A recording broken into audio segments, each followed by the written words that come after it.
everybody, and welcome to another episode of Kwete.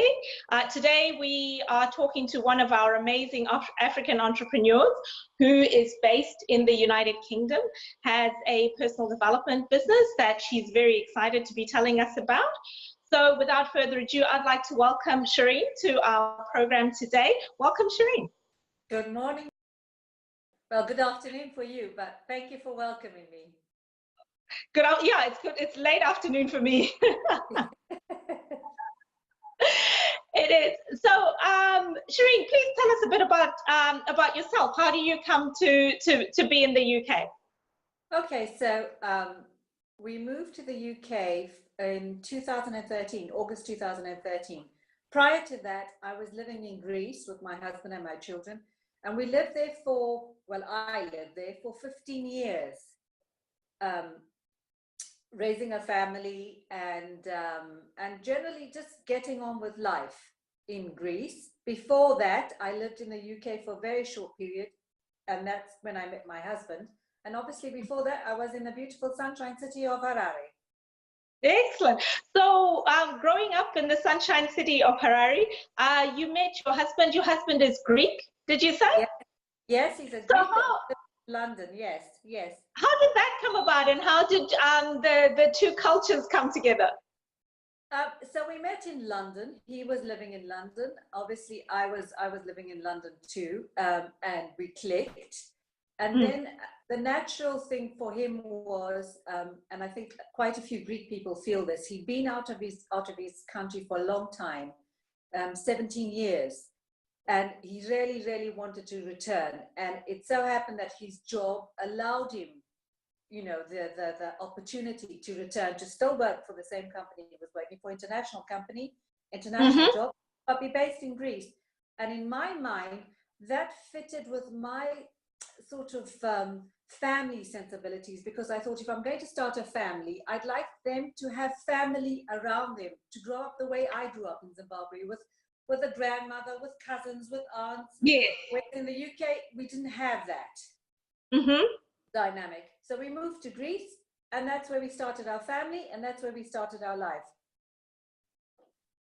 How do you find Greek culture and the Zimbabwean culture that you were raised? A lot of similarities, or was it like a culture shock for you going into that family? The culture is different. It is different. There are some similarities, as there's a big family dynamic.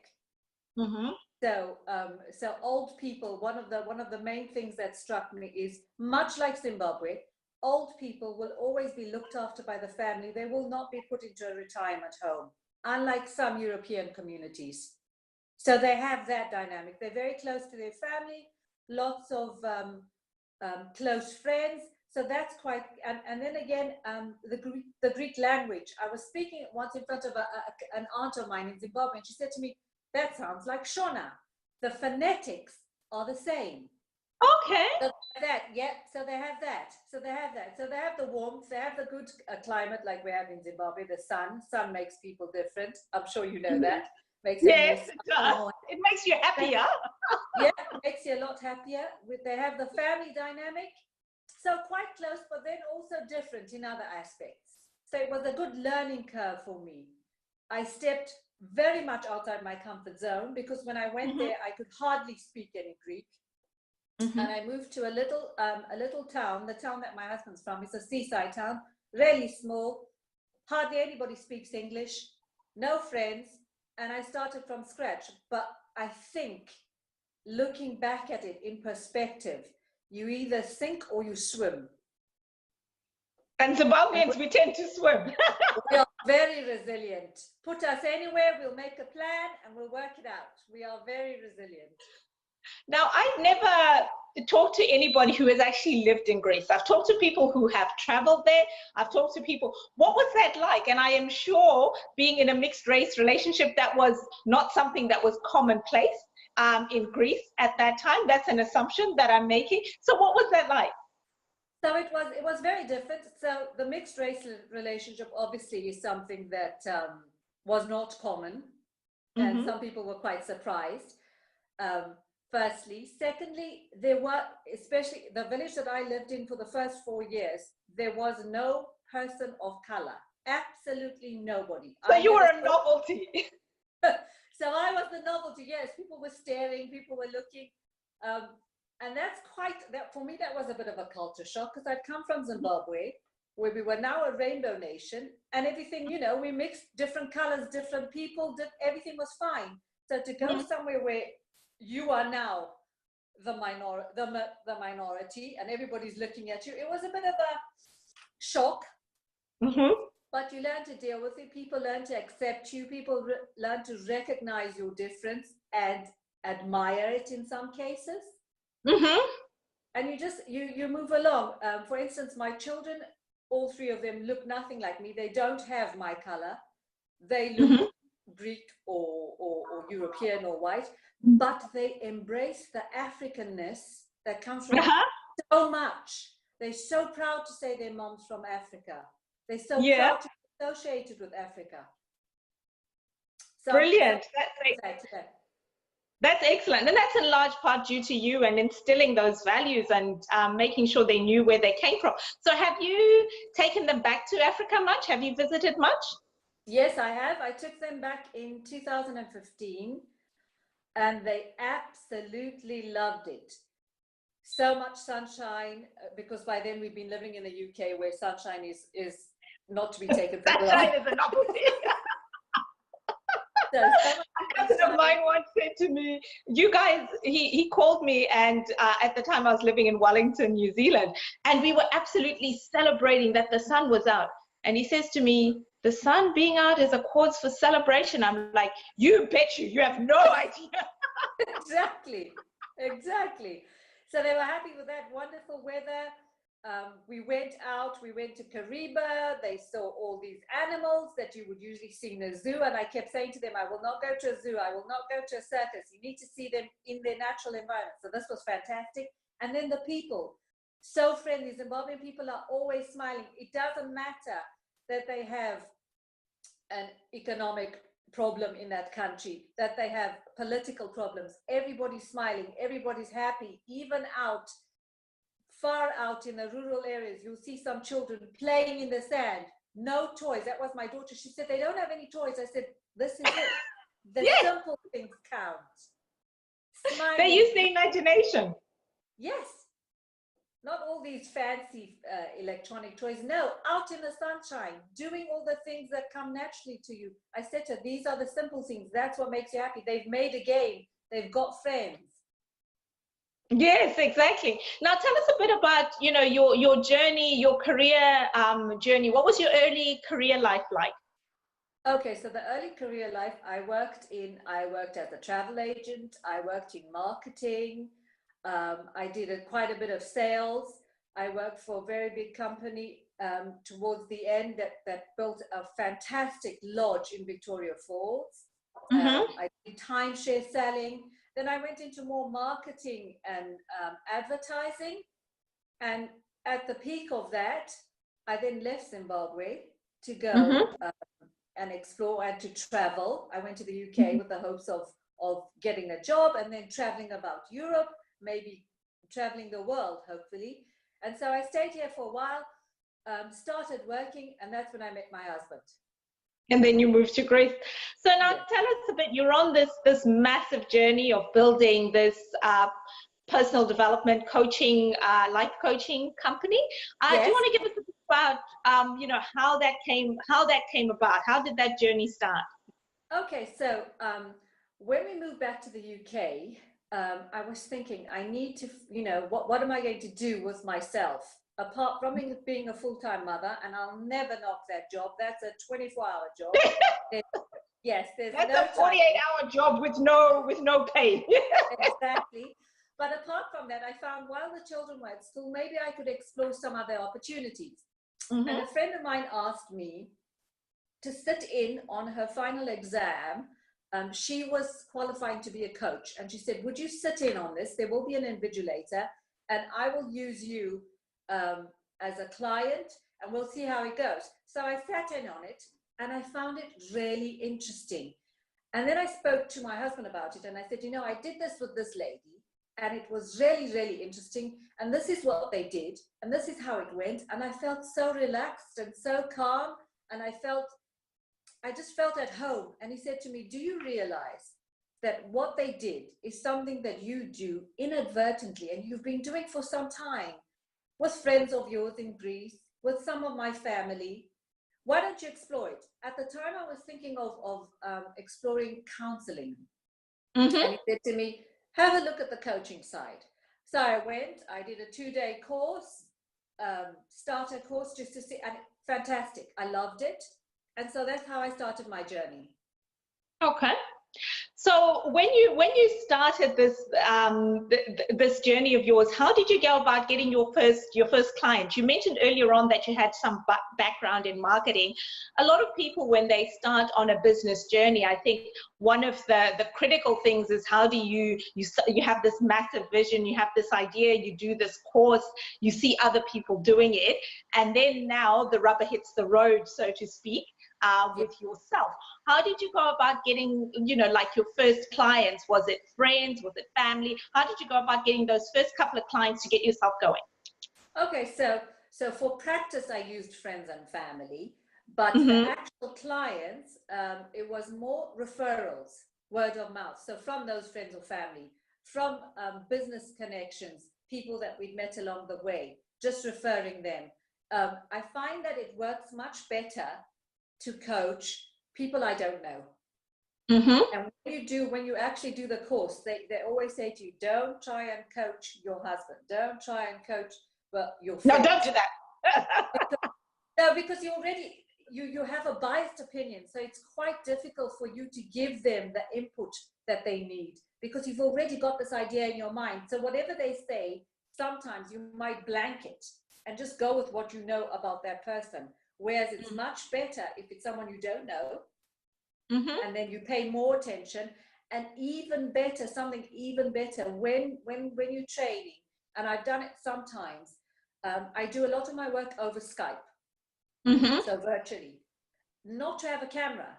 When you don't Mm-hmm. have the camera on, you're not paying attention to body language, you're not getting all these other signals. What you are doing is listening really carefully and intensely. And so when you listen that way, you can then give them the feedback they need and lead them. What it is basically is empowering the person. So you can give them the questions they need for them to think of the answers and find the strength, the courage, the empowerment inside themselves and move forward. So life coaching for me is, it's a massive industry now, and there's lots of different avenues that people take. People call themselves life strategists. They call themselves life coaches, personal development coaches.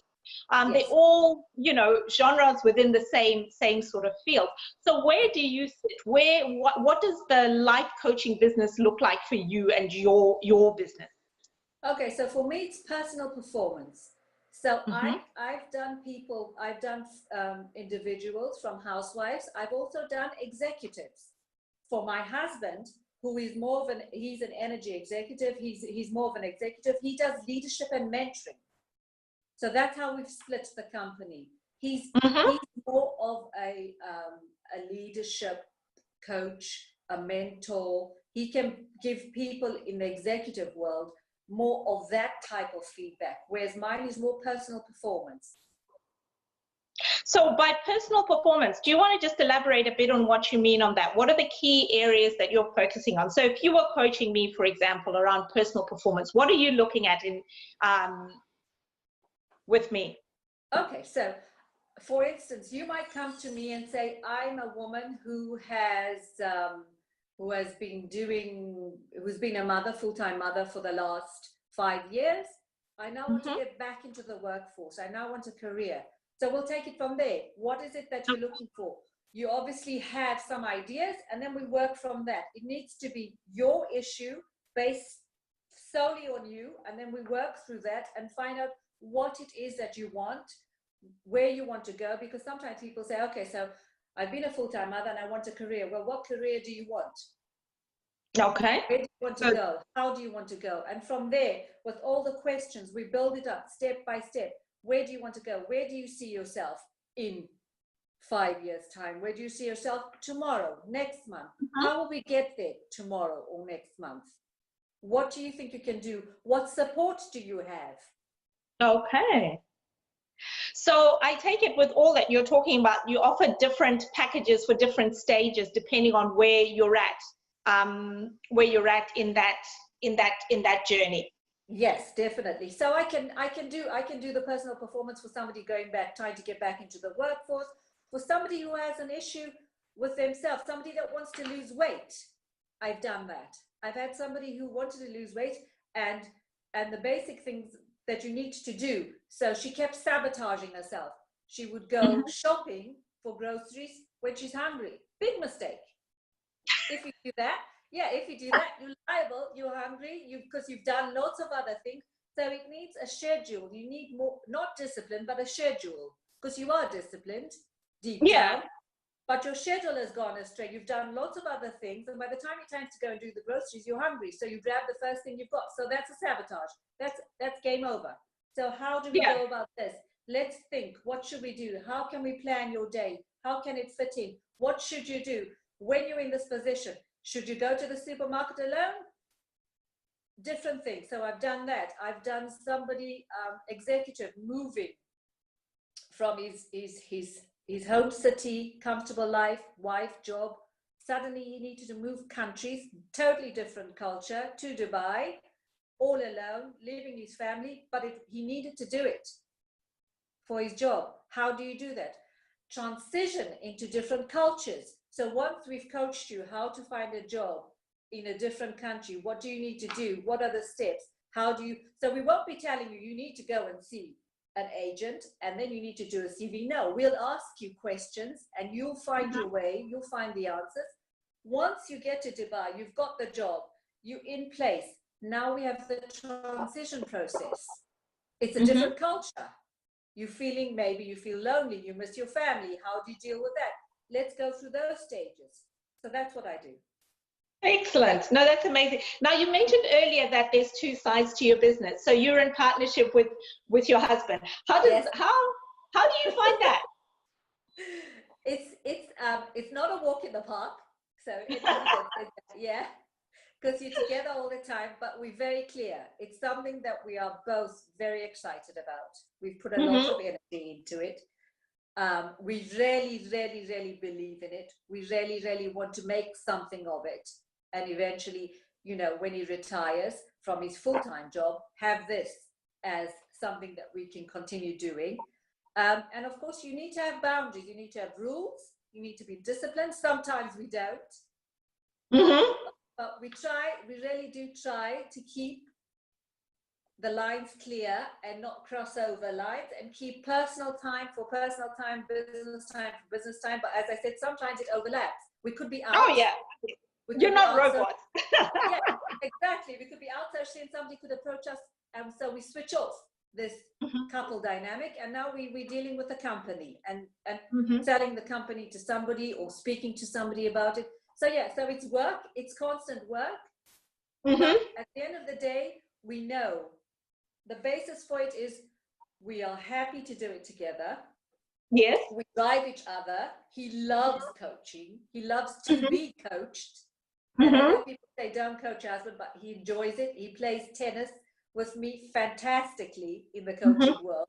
So I'll throw things at him, he'll throw it back at me. So that's fantastic. So we have a good rapport like that. And we really try to keep the dynamic going. Excellent. No, that's amazing. Now, so who is the every organization has a face, every organization has the leader. So are you the face, the leader? You mentioned your husband is still working full-time, so he's doing the coaching business in a part-time capacity. So are you the face of your business, driving it forward, doing the marketing forward, or is that very much still a joint effort? It's still a joint effort.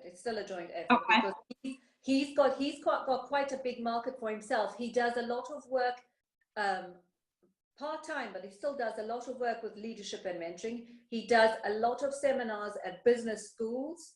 He works with the IOD, which is the Institute of Directors here in England. So he has a lot of courses. He's a course leader, so he runs business courses there through our company. So he, even though he has a full-time job, he's still putting in his, his energy and his focus into our company. It's not like I'm there on my own or 75% me. No, it's 50-50. And in fact, I think he puts in so much work from his side, he might be leading the company. Okay, excellent. So now, for us African people, the idea of having a life coach, a counselor, anyone in your personal space is kind of like a that's something white people do. Yeah, it's a bit too personal. What's going on? Why can't we just What's going on? How have you found approaching African clientele? Have you got African clientele? Okay, so I've done a couple of people in Africa, a few in Zimbabwe and a few in South Africa. And I have to say, first of all, to coach somebody, they need to want it. But to get the idea across, it's a simple analogy that I usually put to people. Top athletes in the world have a coach. Why do they have a coach? To help them get better, to help them increase their potential, to get a better game. So that's what I'm there to do. I'm not there to learn your secrets. I'm not there to give you therapy. I'm not a therapist. I'm there to get you to the next level. That's what my job is. And if you believe in the process, if you read up on coaching, if you look it up, if you watch a couple of videos, you'll see that at the end of the day, my job is simply to get you to your next level, to reach your full potential.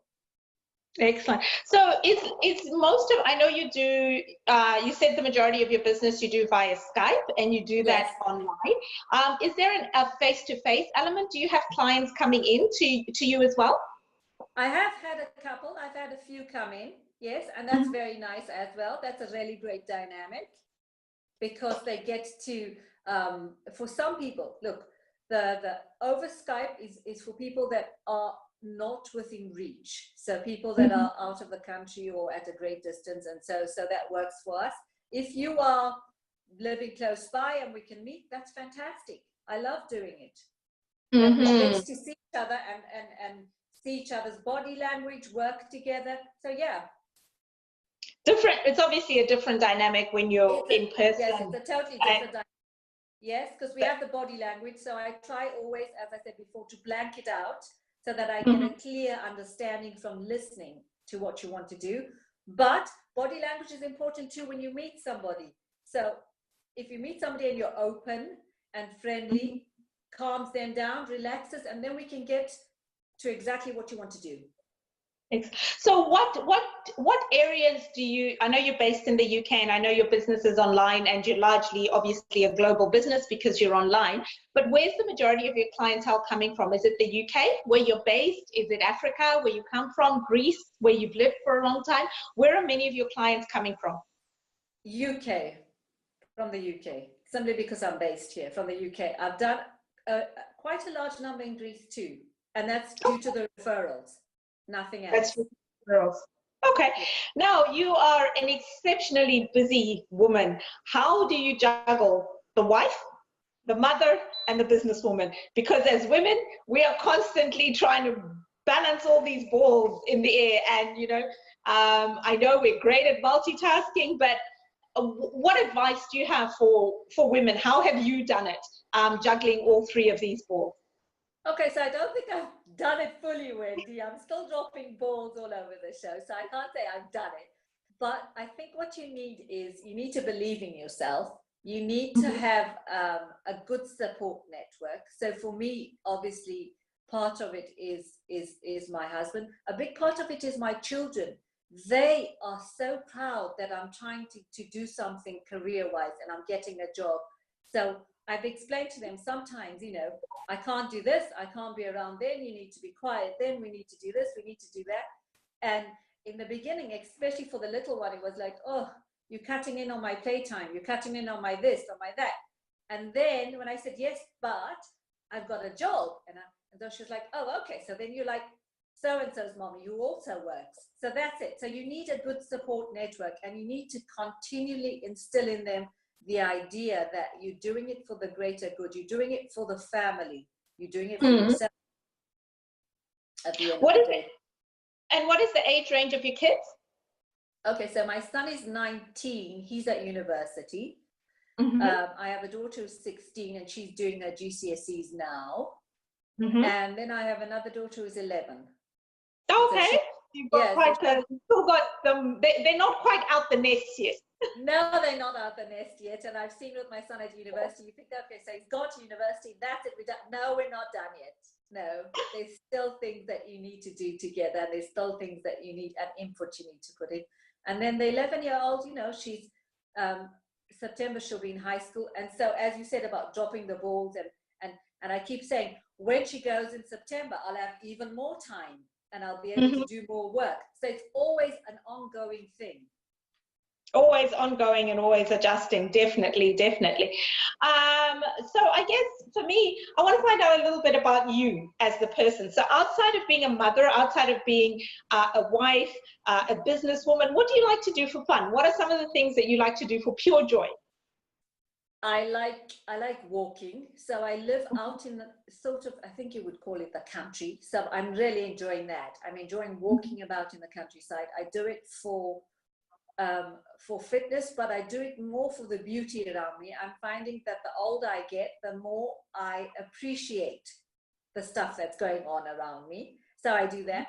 I love to read. I think reading is something that I find very important in my life, not only for knowledge. I can read nonsense, I can read fiction, I can read non-fiction, I can read fantasy. I just love the idea of picking up a book and getting lost in it. So that's a big thing for me. And apart from that, no, those are my two favorite things. So you mentioned reading. I love to read. So what are you reading? What have you read that's really good lately?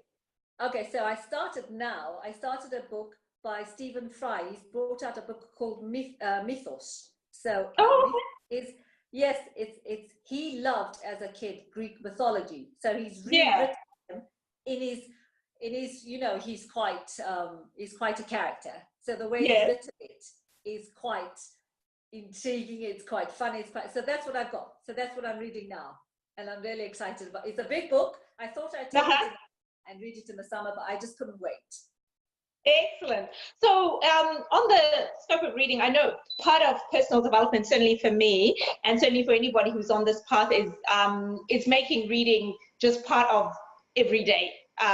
You know, I read somewhere, a quote somewhere that says, you'll be the same person in 10 years' time, apart from the people you've met and the books that you've read. So I believe in that. I believe that books can be very life-changing, and ideas from those books can be life-changing.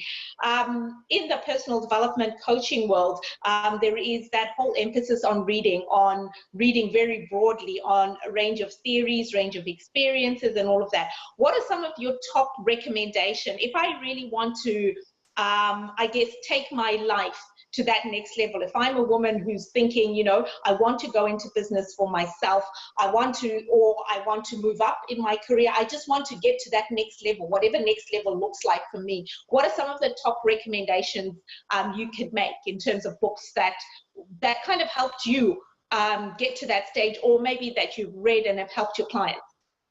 Okay, so the main book, I would say, it's not so much a coaching book. It's a book about life. And this is a book that my husband had read, and he said it changed his life and made him decide that I'm the person he should be with. Different worlds, different cultures.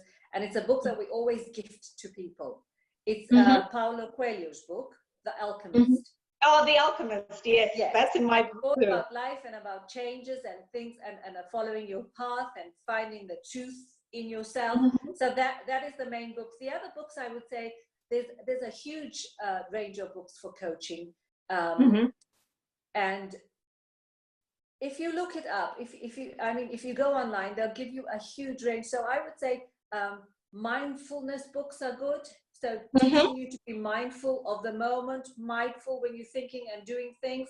And then if you're going into a career, I would really more broadly search up books and information on that particular career. Okay. Or on opening a business, how to go about it step by step. What do I need to do? What workshops do I need to attend? And if I can't attend a workshop, what can I find on YouTube that will tell me the basic steps about how to go about opening the business. Who can I speak to? Who's opened their business recently? Yeah. What have their experiences been? So that's my advice. Okay, excellent. So I guess one of the things that I'm interested in is the whole area of mindfulness.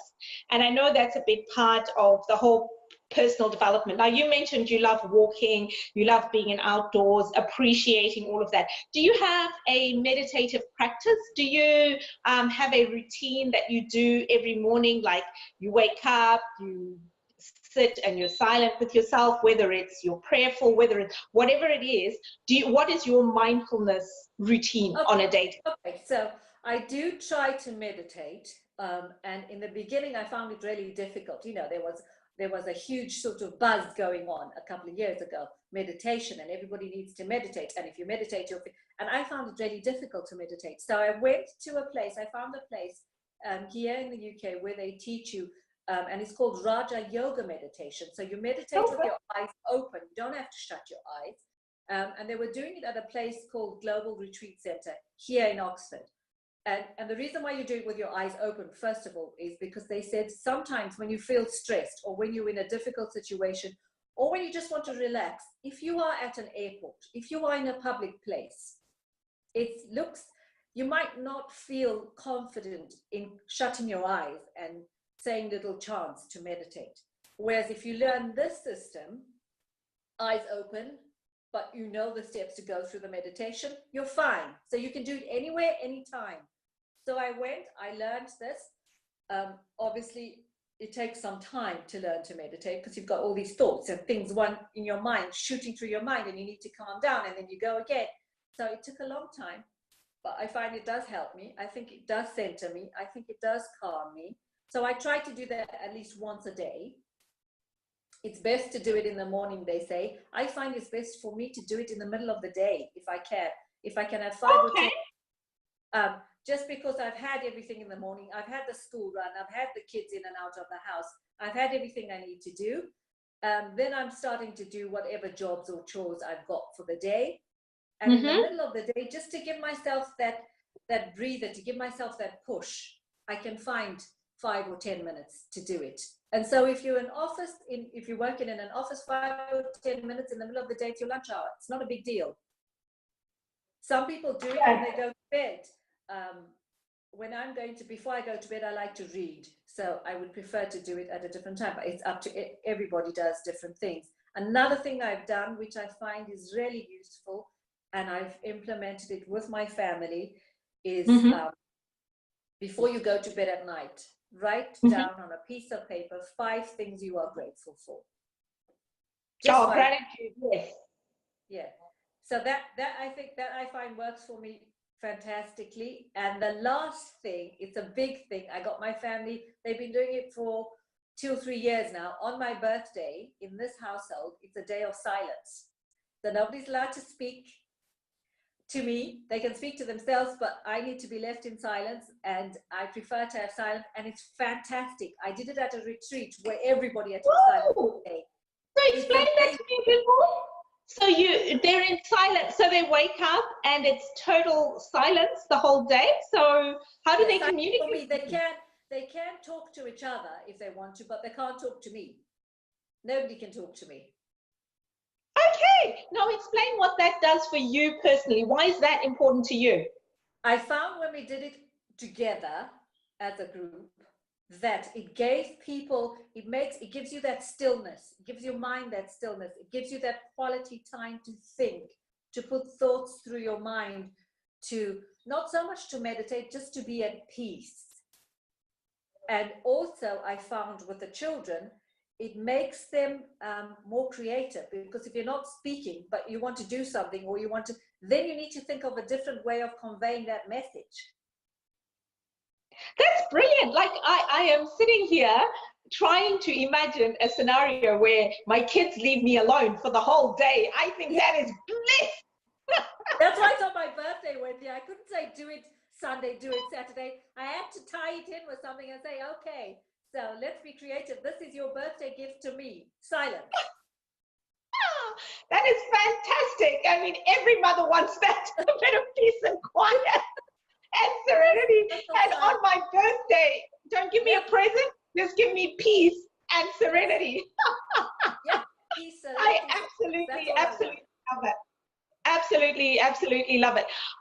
In your journey so far, what would you say is the biggest, what has been your biggest success and what has been your biggest learning experience?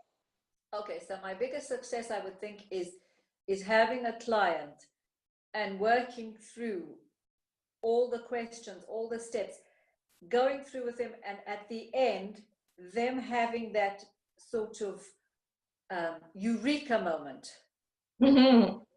Or after they've left. I think, in fact, that's not it. In fact, after they've left and they've gone home and they start doing the things that we've put in place as a plan, and they call you 2 hours later and say, I've done it. I started doing this. I've got it all sorted out, and I'm on my way to continue and to be better. That's fantastic. When you know that you've actually helped someone, when you feel it, when they call you and say, we've done something. I feel that I'm doing something. I feel that I'm now going somewhere. The blockage has been removed. So that's fantastic. Big learning curve. Don't coach people you know, because you said that before. Yeah, don't. People don't want to, they have their own ideas. Don't coach somebody who doesn't want to be coached, because that's just a waste. Okay. And listen really carefully. A lot of the time people talk to you and you talk on top of them. Give them time, take a step back and just listen. You can learn so much by listening and observing things around you without speaking. And I think people appreciate it more. People appreciate, in my mind, a more humble approach than this loud mouth sort of, I'm going to tell you everything, I know everything. They will open up better to you if they feel comfortable, and comfort comes from somewhere where you feel somebody's actually listening to you, giving you attention. So that's a big thing I've learned. You might be excited and you might be excited and say, I've got the answer, no, just wait. Just cool it down and just wait, and then it will come. It will come. Now, you mentioned obviously that you're a mother to 3 amazing children. You've got your son and 2 daughters. So to your daughters, what are some of the things that you're saying to them about going for, as you're raising them, about, finding themselves and going for what they believe in and maintaining their strong sense of identity? You're raising them in the UK. They Greek children with African culture. What are some of the things that you're ensuring you instill in them as they grow up, so that they can become the confident women that you as their mother represents? What are some of the things you are sharing with your children? Okay, so the first thing that we have for all our children, and we said this from the beginning, is you need to be a good person. And what do we mean by that? Yes, we'd like you to get the best grades at school and do well at school, but in your heart, you need to be a good person. So what you wouldn't like somebody to do to you, don't do to somebody else. You need to have respect. You need to work hard. And more importantly, being a good person, being a good citizen of the world. So that means you need to embrace all cultures, different people, different sort of areas of people's religions, political views. Embrace it all, but be able to go to bed at night. This is the main thing we've said to them. When you're an adult, even as a child, because we see lots of children now who have anxiety issues, you need to be able to go to bed at night and fall asleep comfortable in yourself. You need to know yourself. You need to love yourself, and you need to be comfortable in yourself. You are you. Don't change for anybody. This is the way you are, but be true to yourself and true to the morals that we've shown you and we brought you up in. So that's the big thing for us. Excellent. No, those I've taken notes. Those are amazing, particularly about being a good person. I think sometimes, particularly in the world that we live in now, where it's so much about success is more the external things that you have rather than the internal good person that you are. I remember reading Dr. Phil's book once ages ago, Life Strategies, and he was talking to men about definition of success and definition of success in a marital context. And he said to him, the definition of a successful man is how well he treats his wife behind closed doors. Yes. And I thought, wow, that is an amazing definition, because to be able to do that, to be able to sit in that space where you show up for your family where it matters, which is when nobody else is looking, you have to be a good person at heart. You have to have those values instilled in you, and they don't necessarily have to come from a religious, a Christian base or any, but just from your heart, be a good person. Yeah. So we have that, to be a good person, obviously, yes, and to work hard. Working hard instills discipline, focus, and at the end of the day, after you've done your work and you see the fruits of your work, it brings a joy to you. You feel grateful, you feel appreciated by people around you, and you feel that you've given something to the world, you've done something, you've made your mark. Now, one of the things that we share, obviously, with our African heritage is dysfunctional leadership in Africa. Yes. So you can, and I don't think we only share it in Africa. I think, even internationally, globally, yes. There is a lot of dysfunction. It's very easy to put the microscope on Africa. Yes. It is very easy because you turn away from looking at yourself. How do you see sort of that leadership mentoring? Like, one of the things we are doing with Quite is trying to see how all of this can come back towards building, that vibrant Africa. So the idea behind this program is we want to educate, empower, and entertain people about, the amazing things that African people are doing both on the continent and off the continent. How do you see your Leadership Academy and your life coaching giving back to our beautiful continent, Africa? So I would see it in a way as empowering people, giving them the tools to do better, to think better, to show their true potential, to grow. I think not the issues with leadership, but the leadership that we have in the world, generally in the world today, most of the leaders are quite old. So it's to look towards the youth, to change their ideas, to make them see that there's a different way of leading. And you don't have to do the old-fashioned steps or follow this. You can do it differently, and you can do it better. That's true. That is, definitely the age dynamic is there. Like, our leaders are very old, and that's not an African thing. That's a global phenomenon. That's a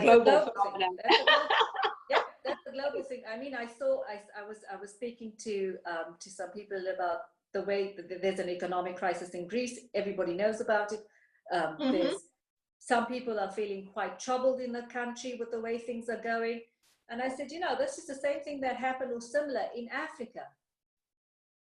And it is because the leaders are all old, or they come from the same roots, the same family, the same parties. You need the youth to think differently, to try and think, how can we need to change this? We can't just continue doing the same thing. If you do the same thing again and again, it's not a mistake, it's a habit. Yes, it is a habit. It is a habit. It definitely is a habit. Now, a frivolous question, our second last question before we close off. Very frivolous. How is the UK buzz with the impending wedding that has so taken over every single media channel? I can't wait. In fact, I don't have it here with me. I have it in my kitchen. My husband bought a box of biscuits, and it's got Meghan, Prince William and Meghan, the wedding, and it's already packed. It's a souvenir, fantastic, for next Saturday. I will be sitting with my champagne or my wine, something to drink. I'm going to watch it with my daughter. I've got a couple of friends coming over. So you're fully into it. Oh, yes. A woman of color is getting into the palace. Thank you. Definitely. So I hope we see change. I do. I think the point that you made earlier about the age and needing the youth and needing different ideas, it is great to see how William and Harry, in terms of the women that they've chosen to partner with, have brought a different sense and a different, Yes. you know, a massive change to that monarchy. Like Kate, you see Kate doing her grocery shopping, doing what she needs to do as a mother. She is doing all of the things that she needs to do. Yes, she's in a position of privilege. She doesn't have to do any of that, but her Right. kids are dressed in clothes that anybody can relate to. She Yeah. dresses in clothes that anybody can relate to. She's not out there. Then Meghan comes in, actress background, woman of color, you know, all of these things going into the oldest institution. And I was wondering, I know she realizes how big it is, but she's actually married into the family that colonized pretty much the world, if you think about Exactly. it. Exactly. So I think for her it's a huge learning curve, because also it's a different culture, you know. Oh, Um, yes. so she's learning, and I think she's doing fantastically. I think Prince William and Prince Harry are really moving the monarchy forward. They are making it more modern, more relatable to the people. They're not Yeah. following the old-fashioned route, picking these the girls that have been chosen out for them. They're going their own way, leading things their own way. The wife of Prince William, Kate, she's doing things the way she wants to do them. She's bringing her children up in a more, not less royal, but more relaxed manner. Mm. And they seem to be more in touch with reality, more in touch with the people in this country and the people around the world. So yes, I see, you know, I can only believe that things are going to move forward, and they're just going to get better and better. Well, yeah, to their longevity, they have to. Every institution has to evolve and has to change. Even the Catholic Church, the recent Met Gala, the Catholic Church openly embraced, Yes. you know, a fashion event, and that was signed off by the Vatican, much to everybody going, "Meh!" The Vatican Yes, I endorsed it. thought, So, actually, when I you saw know, that, I thought there's going to be a backlash, but there wasn't. So no, no, that's no. The Vatican approved it, so it was all good. They were supporting it. The vicars were tweeting about it. My niece was telling me, I said, "Vicar, what? The archbishops are tweeting?" She says, "Yeah, the Catholic Church is fully on board." I'm like, "Okay, things are progress. changing." Progress. Things are changing. Now, Shareen, please tell us, do a bit of promo for us. Tell us where people can find your business, the name of your business, where we can find you, all your socials. Where can people get in contact with you if they're wanting to look for you as a life coach? Okay, so the company is called Epiphany Enterprises. Epiphany means idea, a wow moment.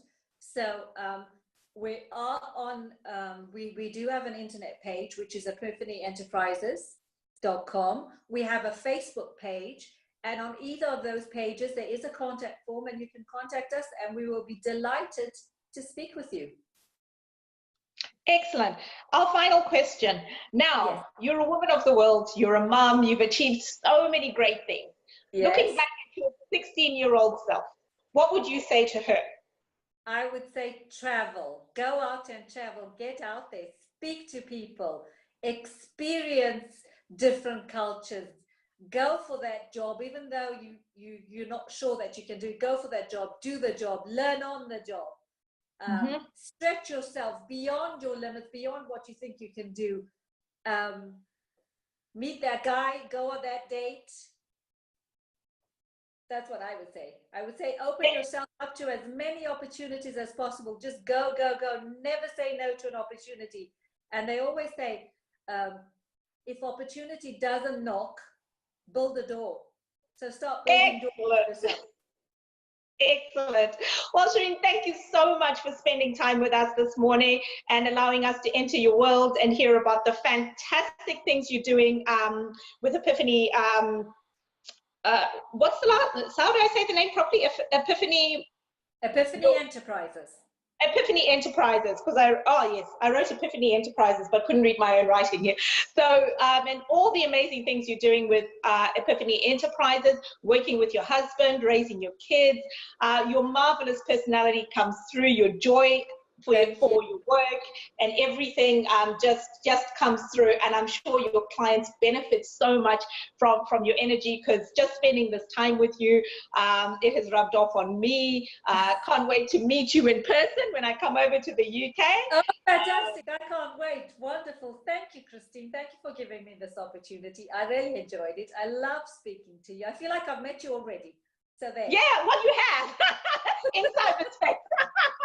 That's the beauty of technology now. You're running your business on Skype. We're doing these amazing interviews online. So yeah, it's amazing. It really is. It really is amazing. So I'd like to thank you for your time this wonderful morning. You go off and enjoy the rest of your day. So from us here at Kwite, we'd like to thank Shareen, the wonderful director of Epiphany Enterprises and her life coaching business, for sharing her time with us this morning. Until we have another guest on our show, thank you and good day. Thank you.